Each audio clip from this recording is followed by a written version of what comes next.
Well, hello, everybody, and welcome. We are absolutely thrilled that you guys could join us today for this really important session on managing psychosocial risk simply and effectively. My name is Christina and I'm from myosh, and today we are teaming up with the brilliant minds at Skodel to explore how you can stay compliant without the need for complex additional systems. Now, before we dive in, this session is for you guys, so please don't be shy. Use that chat box. We'd love to hear your thoughts, your questions, or even just a quick hello and let us know where you're joining us from. If something sparks an idea or if you have a question as we go, please drop it in the chat box and we'll keep an eye on it throughout and also have some time at the end for a Q&A session as well. Today's session, we will cover the latest in case law and what it means for your business, a walkthrough of the Psychosocial Risk Module in myosh and how you can meet your obligations by consulting with your team, assessing and controlling risks and reviewing, all in a straightforward, efficient way. It's really just all about making it easier to do the right thing without overwhelming your team. So I'm going to stop yapping and I'm going to hand it over to Ian. Ian, let's get started. Thanks, Christina, and likewise, very excited to be here, guys, talking about the launch of the module, the Psychosocial Hazard module within myosh. So I'm just going to share my screen, but as Christina mentioned, want this to be as interactive as possible. So please do sing out as we go along if you have any questions or thoughts or anything like that. So as you know, today we're talking about the psychosocial hazard management side, and specifically we'll look into what that module looks like now within myosh. So as a bit of background, I'm one of the directors at Skodel. Skodel has been focused on psychosocial hazard management. We've been working with regulators and organisational psychologists for a number of years, led by our Chief Regulatory Officer, Martin Campbell. Martin was the CEO at SafeWork South Australia and played a lead role in the development of the code of practice here around psych hazards.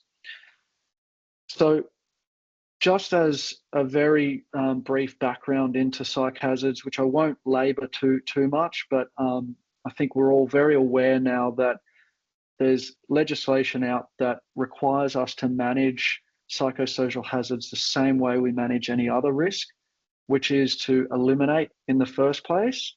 And if we can't eliminate, then we do what's reasonably practicable to reduce the risk there as much as possible. I will just say, as a difference with psychosocial hazards, it's very rare that you can eliminate these types of hazards. So it's often that it is putting controls in place to reduce it as much as is reasonably practicable. Now let's go through the landscape here in terms of what's been happening around Australia in terms of case law, enforceable undertakings, and other important announcements. After about a year and a bit of education and awareness, regulators are now moving into the compliance and enforcement phases. This means there's been more cases of things like enforceable undertakings, penalties, improvement notices. And one of the more significant ones recently was Cobar Minerals, which entered into an enforceable undertaking. So it's a $1 million enforceable undertaking. And what it was alleged was that they had exposed their workers to psychosocial hazards in the form of excessive job demands, lack of role clarity, and a few others. So by way of background information, 2 workers allegedly suffered psychological injuries linked to those particular hazards, and worker 1 formally complained to the regulator. The regulator then issued a Section 155 notice to Cobar requesting documents. Cobar, 43 days later, sent across documents and additional documents 8 months after. Throughout that process of this investigation, Cobar invested $1.25 million into psychosocial safety improvements. And despite this investment, they later entered into an enforceable undertaking with a financial commitment of just over $1 million. So in total, it ended up being over $2 million then being spent on psychosocial safety initiatives. And I guess the key insight here is that when it gets to that stage where the regulators turned up and we're trying to backtrack and look at putting in new initiatives now to account for some of the previous potential damage done, that won't work. It's important now that we act now to make sure that if the regulator does turn up, we can feel confident that we had the processes and we were doing everything that was reasonably practicable here. So what is reasonably practicable? Obviously, this will vary from organisation to organisation and depend on the types of resources you have available, but there is that standard risk management process that we need to be following in some way. And you can see here, which is interesting, around the key actions that COBAR decided to take here. It kicked off with a psychosocial risk survey. This was an investment of $50,000 that they spent here on this particular part. That's not necessary. Obviously, it's not required to be spending this amount of money doing all these initiatives here. We want to talk about how we can do this in a much more simple and sustainable way, but it obviously had reached this point where they were under a fair bit of scrutiny at this stage. So it ended up being quite an expensive process. The other case that recently happened was PCBU in Sydney being charged with poor organisational justice. What happened in this case essentially was that even though there was no alleged harm, there were no psychological injuries, this group underwent a significant clinical review, and it was deemed that this was an event within the organisation that was foreseeable to cause increased stress levels, and they failed to risk assess here. So that meant that it was foreseeable, should have risk assessed in the eyes of the regulators, and in their policy they mentioned about doing risk assessments to understand during those particular times, psych risk assessments. What happened then was that during the investigation there were findings around 2 staff that had said they were experienced heightened stress levels, those sorts of things. The PCBU tried to argue that that's subjective feelings and experiences, but the court rejected that argument to say that subjective experiences of stress are relevant and should make up part of your risk assessment.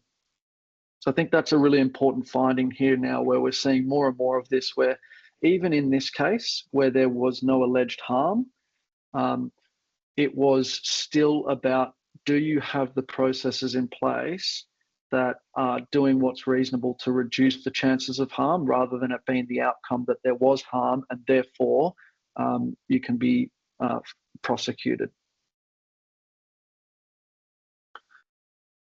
Another significant announcement here was workers' compensation ministerial statement. So this was in New South Wales, but it's reflected across Australia. What we're seeing is that in terms of the claims landscape, psychological injury is by far and away the fastest growing area, but it's also the most expensive in terms of the average cost per claim. So whilst it's growing at a really rapid rate, we're also seeing that these costs in terms of return to work now totaling on average just under $300,000 per claim.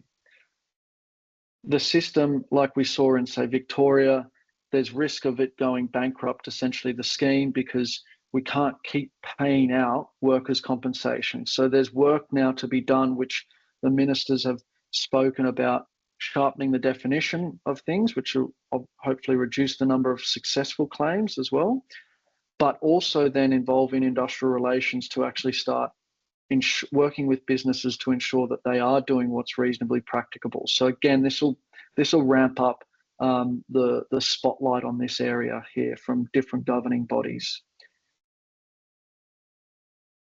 And the last one I wanted to talk about is the Comcare inspection program. So Safe Work bodies, so Safe Work New South Wales, for example, announced that any organisation over 200 staff or government organisations now, if they invest or inspect your workforce, even if it's non-psychosocial hazard related, they will be looking at compliance checks across your psychosocial hazard practices.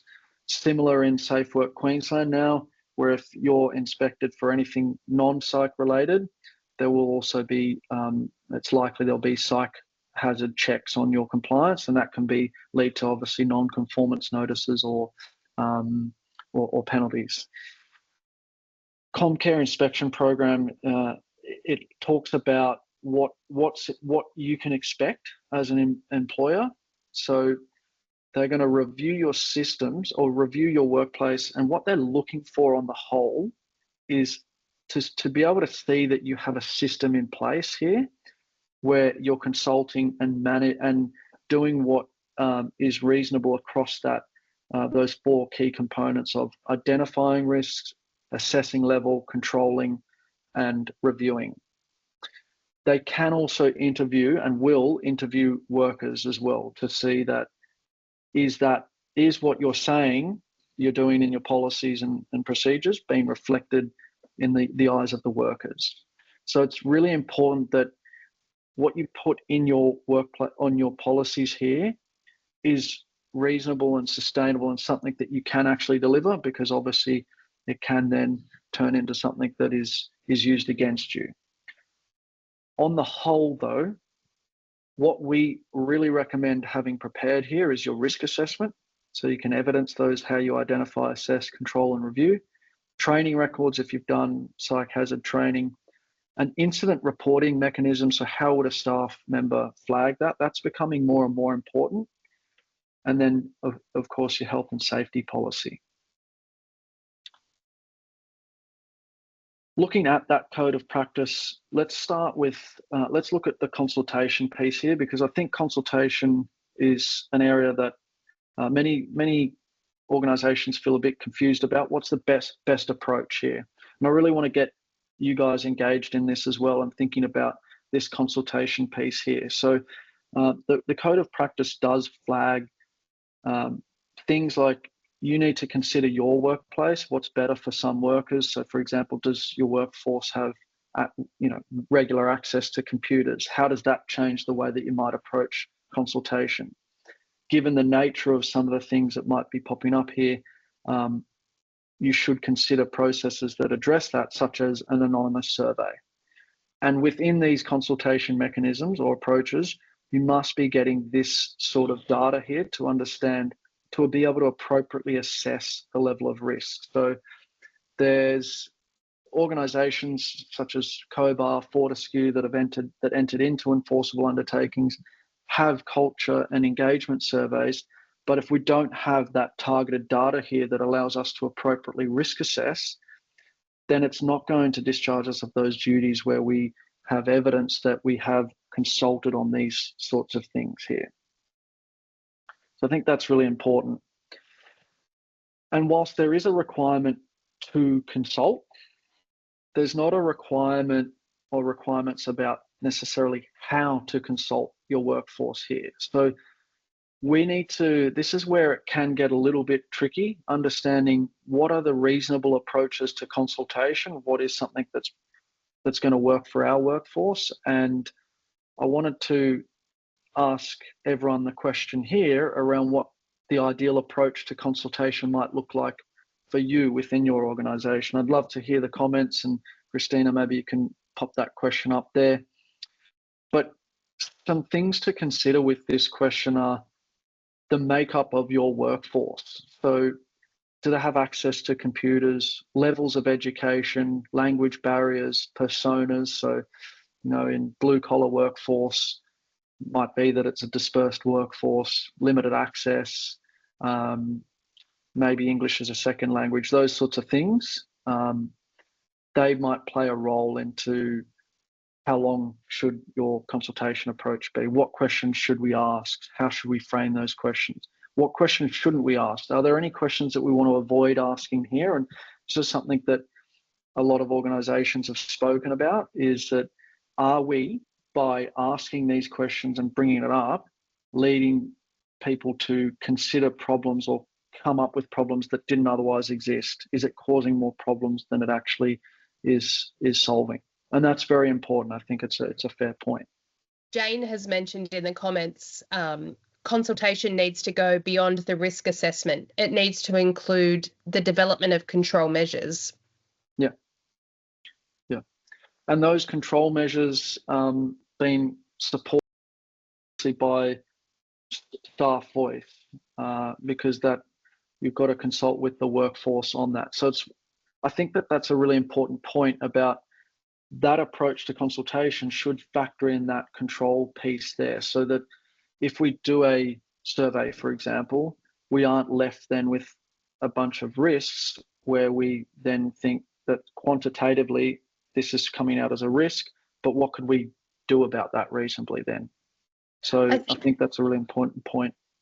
I think personally, in terms of like the ideal approach on the end of the consultation, I think it's really, really imperative that anything that comes from it needs to be communicated, that like we spoke about it in a webinar yesterday, survey cynicism and the lack of communication after a survey, what results came from that. And I think for any consultation like this sort of stuff as well, it needs to be clearly communicated that what was the outcome from those consultations.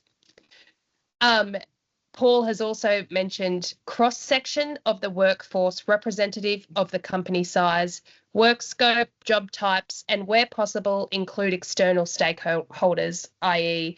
EAP providers as a SME to assist in guiding WRAC discussions. Megan then goes on to say, we are currently developing a safety observation program for our SWC and leaders to embed psychosocial hazards into everyday conversations. They're going to use these conversations to seek information around what the job demands are for the team members in their roles and what are the ideas that they have around what could better support them in eliminating or minimising the effects of each job demand. Yeah.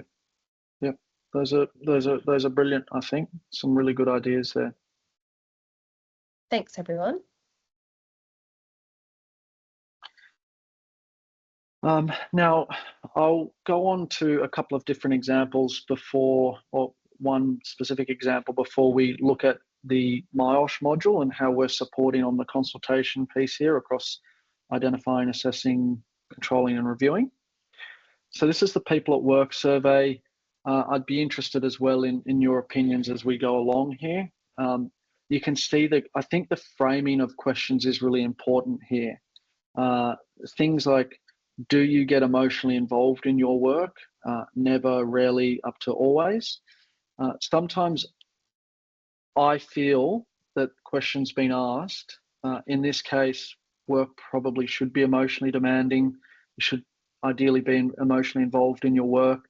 And so maybe we don't want to allude to that being necessarily a problem, is it? So I think it's just important that we get clear about psychosocial hazards, what's important for us as a workplace to identify and consider maybe what are some of the things that we want to be conscious of in terms of not creating false signals here.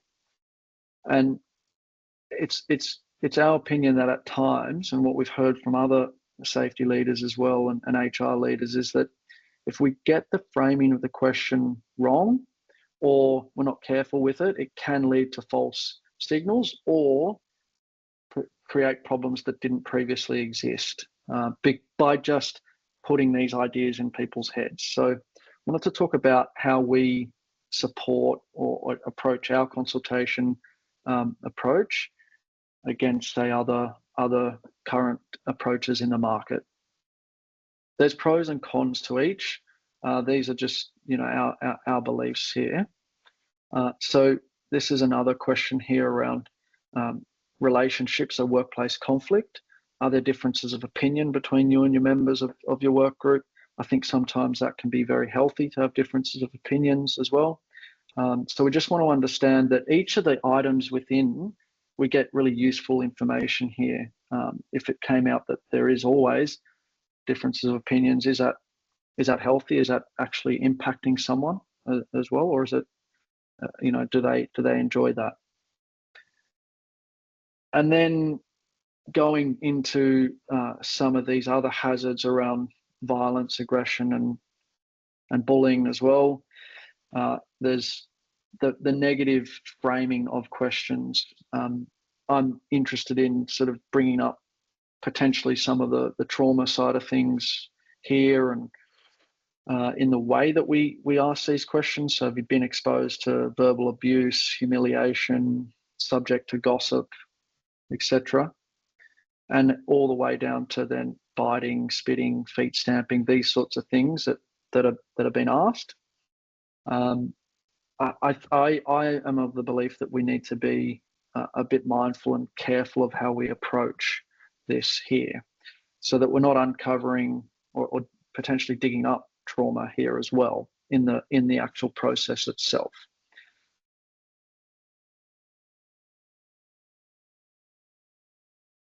Into now the myosh module that we've developed here, and take you through how we approach this area of risk, and how you can now manage your psychosocial hazard risks within myosh. So just jumping into the myosh dashboard here, you can see you've got all of your risks here, and then we've got the psychosocial hazard module here.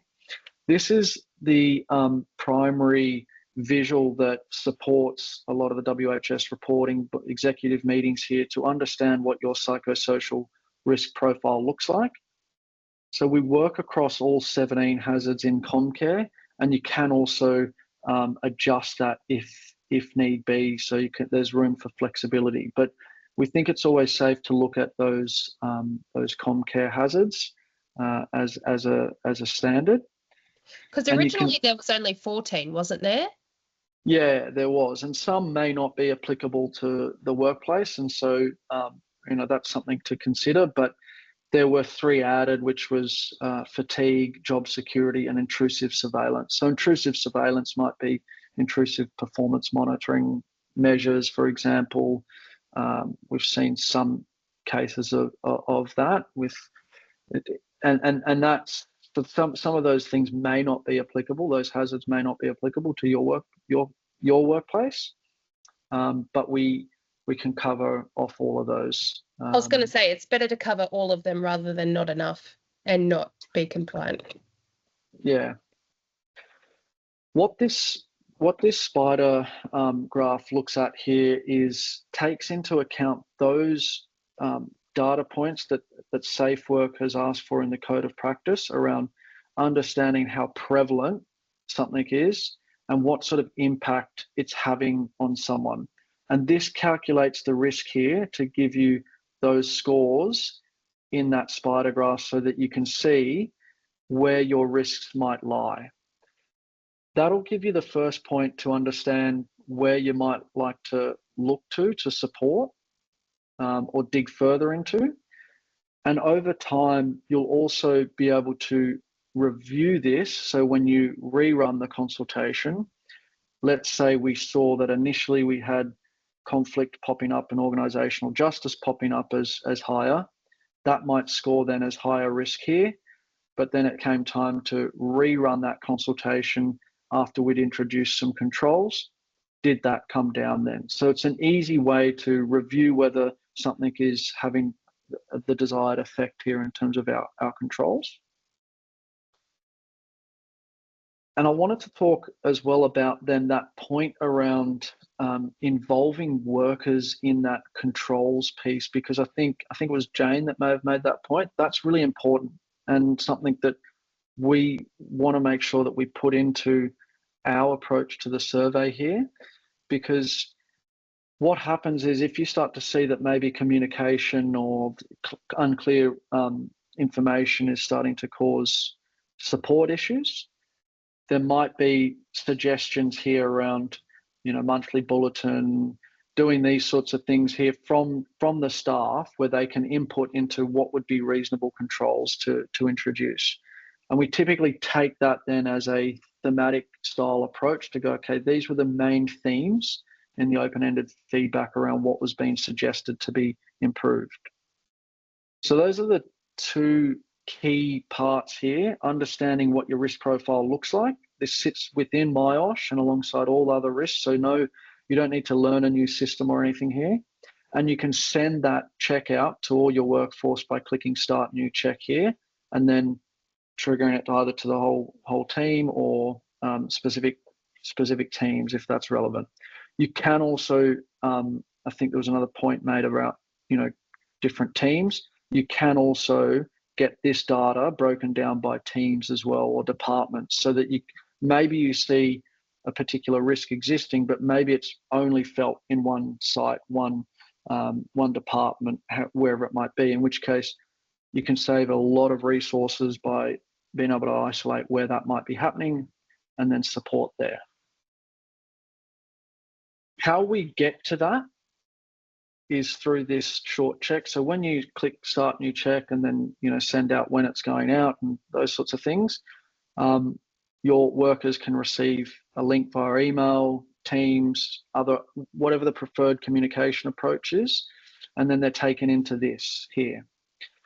One of the things I want to point out in our approach here is that first we understand generally how things been going at work, and this is in trying to ensure that we aren't digging up false signals or problems that didn't otherwise exist.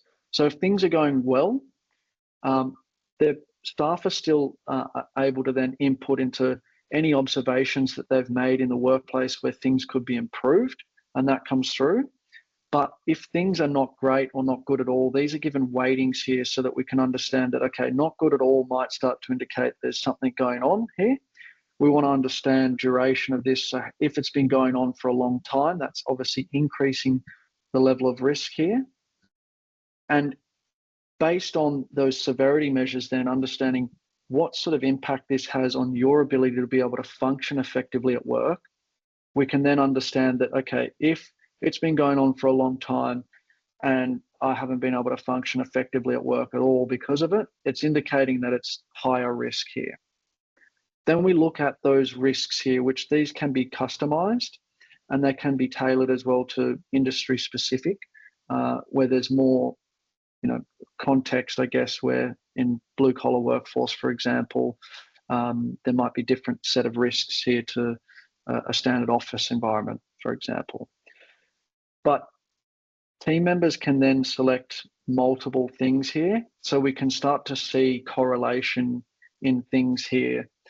So we might see that, there's excessive job demands or something of that nature, but we might also see that staff are feeling that there's a lack of recognition for what's being done.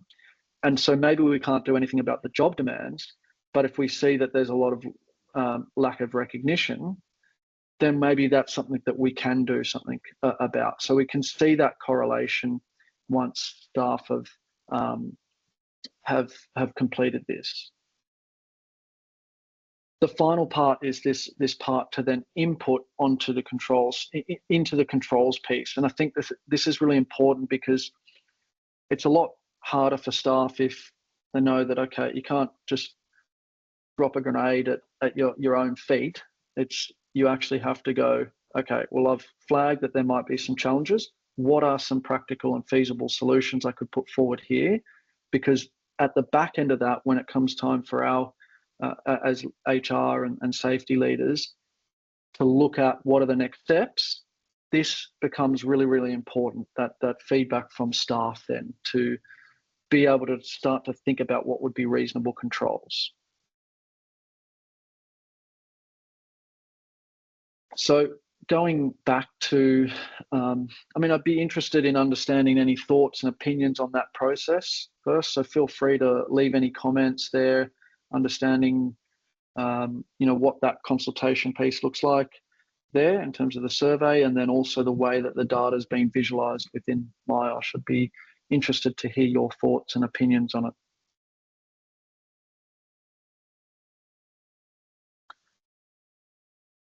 As we do that, I'll go through just the basic recap of that flow. So the Skodel and myosh flow here. So as myosh clients, you log in, same system as normal that you're used to. you can then click that button then to send out your psychosocial hazard consultation. Your staff will receive that via the preferred communication channel. And when they complete that survey that I just showed you there, that'll then automatically populate that risk assessment that you saw there or the risk radar graph. But behind that, we've got evidence of consultation logs, a more detailed risk assessment as well. You can have all the controls, etc., still managed within myosh. Everything then is centralized into that place there, but you'll get those really useful risk radar graphs to be able to just quickly identify what your risk profile looks like from a psychosocial hazard perspective.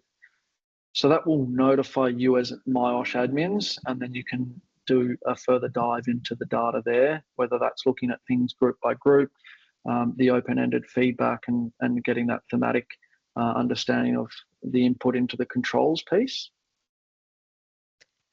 Ian, I just want to address one of the questions. Catherine has just asked, this module looks like a great tool. Is there the ability to use only that module, or do you have to sign up to the whole package? And correct me if I'm wrong, but no, Catherine, you are more than, if you don't have myosh, that's so fine. You can go directly to Skodel. It's not necessarily you must have myosh to use this sort of tool. So don't feel like you need to do that. However, we'd love to chat to you and see if there is anything we can work out for you. It doesn't necessarily have to be the whole package. It can just be whatever suits you guys. But yeah, no, you do not have to have myosh to use Skodel. Yeah. So we've been working separately with organisations to support them in meeting their psychosocial hazard duties. Glad you feel that it's a good approach there. Catherine would be happy to chat with you about that. But recently what we did is we integrated this with myosh so that this can sit within myosh for those myosh customers. Otherwise, we can work separately with you, and that process is still the same there.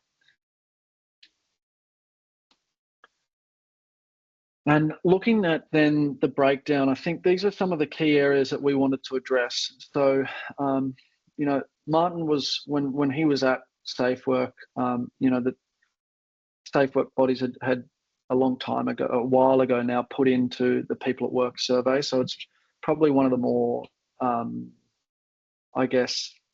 when people start considering what they're going to do to address psychosocial risk management, this would be one of the ones that would pop up. It is this is looking at some of the challenges that we've seen now as teams have tried to introduce it, and what we've tried to address through this module here. So survey length being 50 to 30 minutes, that obviously can be challenging for a lot of workers, particularly those that don't have access to computers. Ours being that 1 to 2 minutes max, depending on how much you want to put in there. Completion of the survey is not a risk assessment. You still then have to do the analysis off the back of that. So every item that you look at, all those items of questions, you then have to consider how that feeds into your risk assessment. So is your work emotionally demanding? And those 4 or 5 items under each job demands, for example, how does that then feed into the overall level of risk of job demands? That's going to take typically what the government recommends there in terms of time taken is 12 weeks. With our risk assessment there, we've built in and worked with regulators, org psychs, and real organisations to understand, and their leadership teams to understand what are the thresholds at which point something does become worthy, considered a moderate, higher, lower level risk here, and that will automatically calculate your risk assessment there, and then you can adjust as needed, but that'll give you immediately that risk assessment there and an understanding of those factors to assess the risk appropriately. System integration for those that aren't myosh customers, that are myosh customers, fully integrated with myosh, as you just saw there. So on the learning curve side of things, it's not going to require anything new there. The hazards being covered, we cover all 17 hazards, and you can customize as you see fit. But as mentioned, I think it's pretty safe to look at the model code of practice here. People at Work looks at 10 hazards. The response side of things here, potentially it would be a higher response burden for staff due to the length and level of detail and the types of framing of questions. And then customization with a highly flexible platform in terms of customizing. And that last point, which I think is always very important, is the feedback into the controls, because that becomes the most useful bit of information for the next step. Without it, you're going to have to enter into pretty extensive focus groups, which you can do anyway. But I think that it becomes quite obvious in the themes what staff are really looking at. And I'll give you an example of a recent education institution that we worked with. What had happened was that job demands had been flagged as higher risk. The main driver for that was the challenging student behaviour, but that was coupled with this poor support hazard. And what we saw in that was that there was unclear information or unsure about policies and procedures. The open-ended feedback allowed us to immediately identify that there were 5 common misbehaviours and there was no certainty in what they could or couldn't do in those. So rewriting those policies was a clear next step, and recirculating them to address that lack of or the poor support side of things, which was stemming from unclear information there around what to do in these particular situations that were regularly popping up in their workplace. So that open-ended feedback became really important. Without it, you could be left with, say, just a quantitative understanding and then take it through the focus group side. But I think we can do it in a much more resource-light way, because obviously focus groups start to take up a lot of time and can be very valuable, definitely. But this will make even any focus group efforts more productive, I think. That's a covering of the psych risk landscape, what's been happening recently, the new module here within myosh. And as mentioned, if you're not a myosh customer, we're also able to support in terms of getting that up separate to myosh. But for those that are myosh customers as well, it will be fully embedded within your existing myosh platform. So I think yeah, go on, sorry. Yeah, no, I was just going to say that's I'd love to hear any questions from anyone or any thoughts from you, Christina, as well. Yeah, no, it's crazy how, well, on the outside, probably not to you guys, but on the outside, the rate at which the whole psychosocial ecosystem is coming hard and fast into our work lives, and it's so important to stay on top of all of this. So thank you so much for providing your time with us today and learning more about Skodel and how it all works. Obviously, we would love to chat to you on behalf of myosh as well, but if you aren't in a position to do that, please reach out to Ian and the team at Skodel. I know that they put their blood, sweat and tears into this, and it's so important to them. So if you want to learn more, please reach out to them. If there's any questions, please pop them in the chat and we'll go through them shortly. I just want to let everybody know as well, we have recorded today's session, so I'll be emailing it out to everybody this afternoon, a link to the recording as well as the slides that Ian has showed you, and all of his contact details too. So you can catch up with either him or the Skodel team as a whole, or myself, and we can go from there. Does anybody have any questions before we log off and enjoy our rest of the Friday and off to the weekend? I did see one around from Jane around what would trigger a pulse survey. Yep. It's a very good question. So in terms of structuring this, so if we look at other organisations, the way that this is done typically is you might have at a minimum this done once a year as a standard thing, and then ad hoc approaches, which can be triggered by any significant changes. So there might be a significant leadership change, for example, restructure, those sorts of things, where it becomes foreseeable that stress could be increased, or significant changes to the way things are being done, the way work has been done. I'd look at it from that lens and just apply a bit of a common sense approach where you go, okay, by us as an organisation making these changes, is it significant enough then for us to go, there's a chance that a lot of staff could be impacted by these changes, and that's when it's safe to do then a risk assessment. So those can be restructures, it can be the change in systems and work that people use daily, for example, that those sorts of things can be supported, which is also why I think it's really important to try and have an agile and simple system, because if it takes you 12 weeks every time you want to run a psychosocial risk assessment, you realistically, it's going to drain a lot of resources and you're not going to be able to do it, at those times, particularly on top of when other things are being changed. So you want to try and have as nimble a system as possible. Mm. Marcus has mentioned that his understanding is the biggest health issue in Aussie workplaces is work-related MSD disorders. I'm going to say, I can't pronounce that.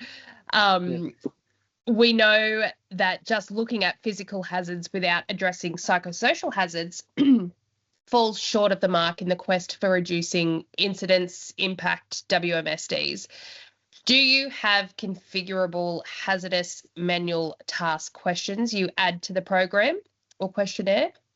Yes. So we have the ability then, which we call our additional questions module, and then that will feed into, you'll have data visualizations on the home dash there, which feed into that. So you have the scope to look at additional questions like that.